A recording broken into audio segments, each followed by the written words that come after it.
سب سے پہلا عمل جس پہ تم ریاض کرتے ہو، اگر تمہارا وہ کامیابی کا دروازہ کھل جائے نا، اس کے بعد میں تم سے خود کہتا ہوں تم ہر مہینے عمل کرو، نئے عمل کرو، تم کامیاب ہوگے۔ جب تمہارا پہلا ہی دروازہ نہیں کھلا اور تم ہر دروازے پہ دستک دینا شروع کر دو تو تمہارے کیا فائدہ؟ شروع میں ابتدان میں ایک عمل میں 1 سال میں جا کے کامیاب ہوا، یعنی کہ 1 سال تک کوئی کتنے رمضان بھی آئے، محرم بھی آئی، شب برات بھی آئی، سب کچھ آئے، لیکن اپنا ایک ہی عمل میں لگے رہے۔ جب ایک عمل کامیاب ہو گیا اس کے بعد پھر یہی روحانیت تمہیں تمہارے ہر اعمال کی روحانیت کو تم سے مانوس کرا دیتی ہے۔ اب تمہیں کیا لگتا ہے کہ تم اپنے عمل میں پختگی تمہیں آ گئی ہے، تم اپنے عمل میں کامیاب ہو گئے ہو، تو دوسرا عمل کرنے کا تمہیں کیا فائدہ ہوگا؟ پہلے ایک عمل اس کو مکمل کر لو، اس کو بالکل آخر تک لے جاؤ اس کو۔ اور اگر کوئی عمل پڑھنے کا شوق ہے کسی مہینے میں تو اس کا ویٹ کر لو، لیکن اپنے اصل عمل سے غافل نہ ہو۔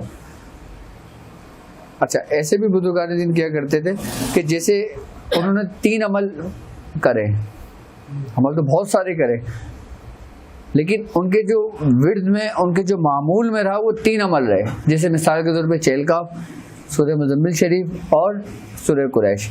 یہ جتنی کوانٹٹی پابندی کے ساتھ اپنی ریاضت میں کر رہے تھے نا، وہ اس کو کنٹینیو رکھا، ٹھیک ہے۔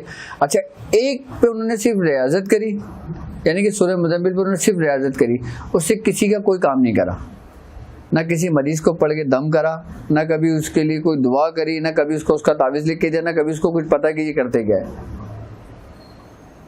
لیکن چہل کاف اس کے ذریعے دم بھی کر رہے ہیں، عمل بھی کر رہے ہیں، لوگوں کو اس کے تعویذ بھی دے رہے ہیں، یعنی کہ اصل عمل جو تمہاری جان ہے، جو تمہاری بیس ہے، جس پہ تم نے ریاضت کی، اس کو تم نے اپنے اندر پوشیدہ کیا ہوا ہے، محفوظ کیا ہوا ہے، تمہارے پڑوس کو نہیں پتا کہ تم کیا کرتے ہو۔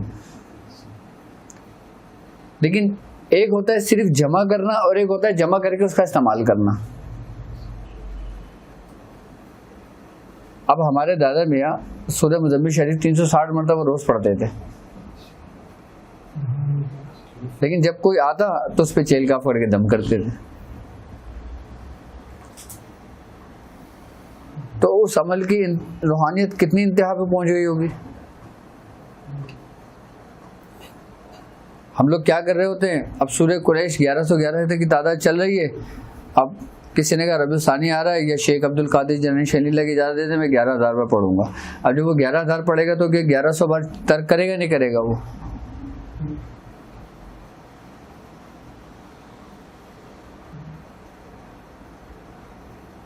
عمل کرنا ہی کافی نہیں ہوتا۔ تمہارا شیخ تو تمہیں عمل کرا دے گا، لیکن اس کو سنبھالنا اور اس کو پورا تواتر کے ساتھ لے کر چلنا، یہ مرید کا کمال ہوتا ہے۔ مرید اس وقت کامیاب ہوتا ہے کہ جب وہ عمل کو اپنے معاملات میں رکھ کر اور اس کو پورا اسی ترتیب سے لے کے چل رہا ہوتا ہے۔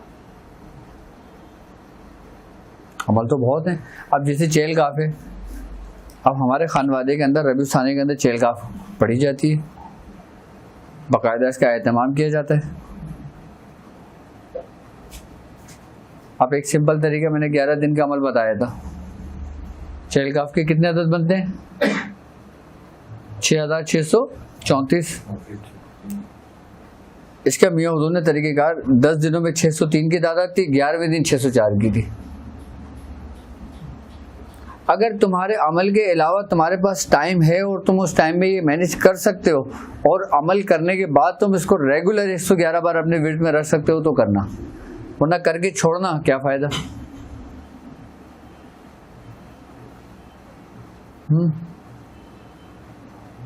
کر کے چھوڑنا کیا فائدہ؟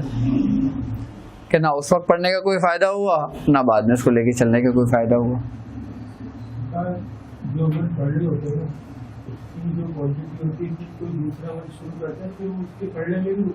بالکل ورتی رکاوٹ، کیونکہ دیکھو ایک عمل ہے جلالی، ایک عمل ہے جمالی اور ایک ہے مشترکہ۔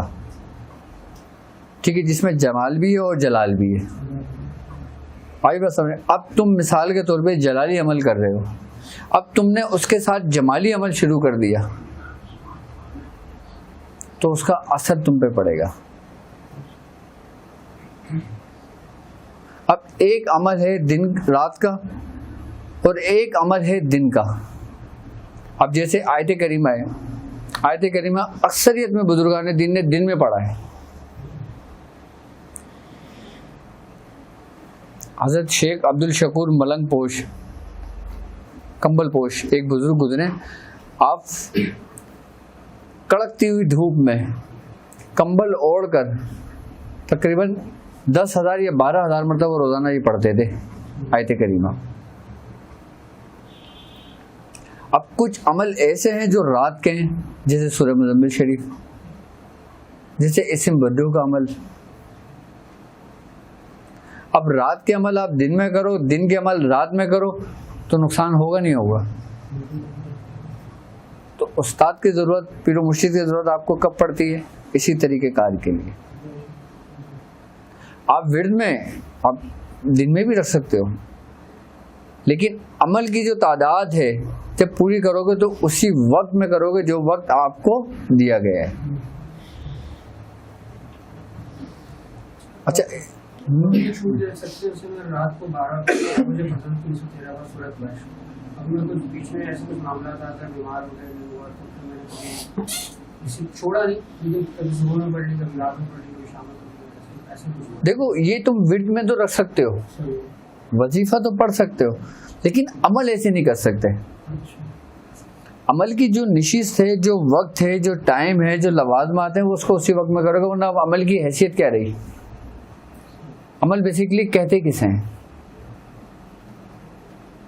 کوئی آپ کا ایسا فعل جو آپ متواتر ایک روٹین پہ کر رہے ہو اس کو عمل کہیں گے. لیکن جب آپ صبح شام کر رہے ہو تو یہ روٹین تو نہیں رہی آپ کی. اب عشاء کی نماز آپ عشاء میں ہی پڑھو گے نا، فجر میں تو نہیں پڑھ لو گے یار کل مجھے سفر میں جانا ہے میں آج ہی پڑھ لوں اور پھر نکل جاؤں. بالکل اصل ٹائم میں اسی تعداد میں پڑھنا ہے، جس میں یہ ہو سکتا ہے کہ ہم پیر سے مطلب جیسے اجازت لے لیں کہ بھائی فلانے مجھے جاب لگ گئی ہے یا فلانے جگہ میں ایسے بزی ہو گیا ہوں تو کسی بھی دن میں کسی بھی ٹائم پڑھ لوں یا ایسے پڑھ لوں، ایسا کچھ ہو سکتا ہے. دیکھو عمل کرنا ایک الگ چیز ہوتا ہے، ورد اور وظیفہ کرنا ایک الگ چیز ہوتا ہے. عمل میں یہ چھوٹ نہیں ہوتی لیکن وظیفے کے اندر یہ چھوٹ ہوتی ہے. میرا جو بھی چل رہا ہے 313 بھائی یہ عمل ہے وظیفہ ہے، یہ تمہارا ایک ابھی طریقے سے ایک عمل چل رہا ہے جو ایک روٹین میں لے کے چل رہے ہو تم. لیکن یہ عمل تمہارا ٹوٹتا کب ہے کہ جب تم اس سے غافل ہو جاتے ہو.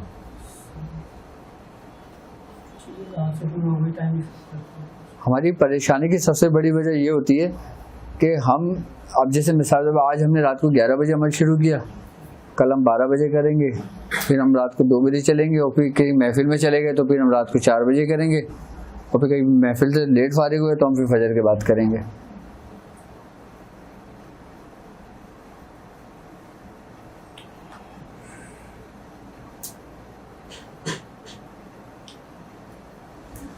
اس میں وقت کی بہت اہمیت ہے. وقت تمہاری زندگی ہے. جب تمہیں موت آتی ہے تو تمہارا وقت ہی تو پورا ہوتا ہے. تو وقت کیا ہے؟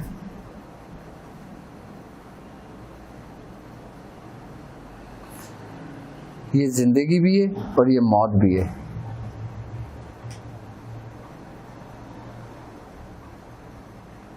کسی کی زندگی جب تم چھینتے ہو تو اس سے اس کا وقت ہی تو چھین لیتے ہو.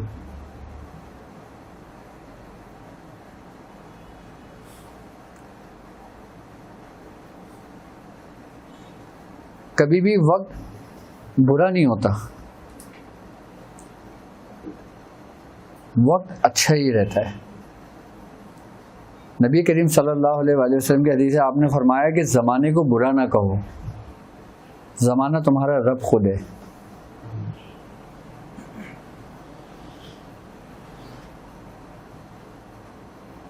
زمانے کو برا نہ کہو.